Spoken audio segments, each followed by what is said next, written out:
గారు మీ మీద ఒక ప్రధానమైన ఆరోపణ వస్తుంది. సర్పంచ్ ఎలక్షన్ వస్తున్నాయి కాబట్టి కాంగ్రెస్ పార్టీ మీకు టికెట్ రాని డౌట్తోనే మీరు మళ్ళీ బీఆర్ఎస్ పార్టీకి వెళ్ళారు.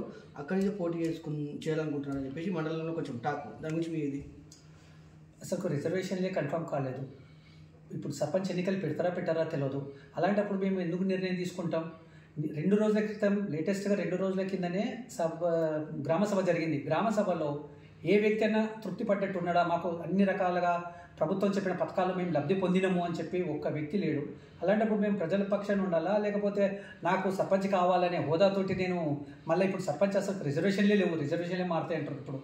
ఇప్పుడు బీసీ గణాంకాల ప్రకారంగా రిజర్వేషన్ మారుతాయి, సుమారుగా మారవచ్చు. మాకు అవసరం లేదు సర్పంచ్, అలాగో మేము చేసే ఉన్నాం కాబట్టి వస్తే చేస్తాం, లేకుంటే లేదు. ఉన్నా లేకుండా ప్రజల పక్షానే ఉంటాం, మేము ప్రజలనే మమేకమై ఉంటాం.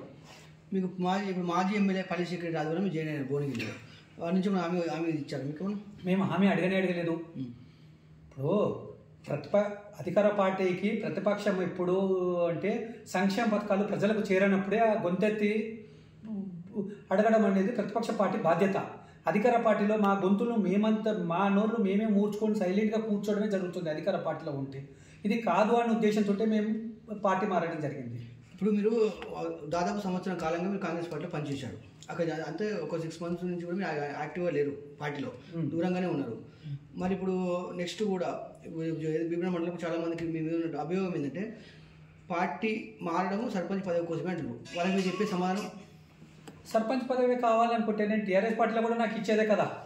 టీఆర్ఎస్ పార్టీ ఇవ్వను అని చెప్పలే కదా నాకు. ఇప్పుడు కాంగ్రెస్ పార్టీ ఇస్తుందా అని చెప్పి నేను రాలేదు, వచ్చినాడు.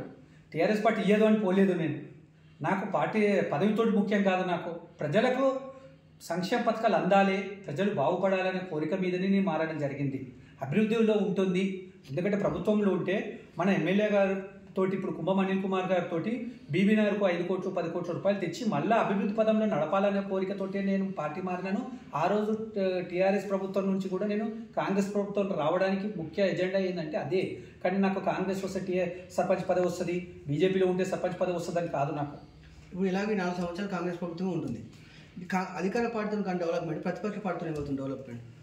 అధికార పార్టీ ఎప్పుడైతే సంక్షేమ పథకాలు ప్రజలకు చేరాయో అప్పుడు మేము గొంతెత్తి మాట్లాడి తెప్పియడానికి మేము కొట్లాడతాం, ప్రజల తరపు నుంచి మీరు పోరాడతాం.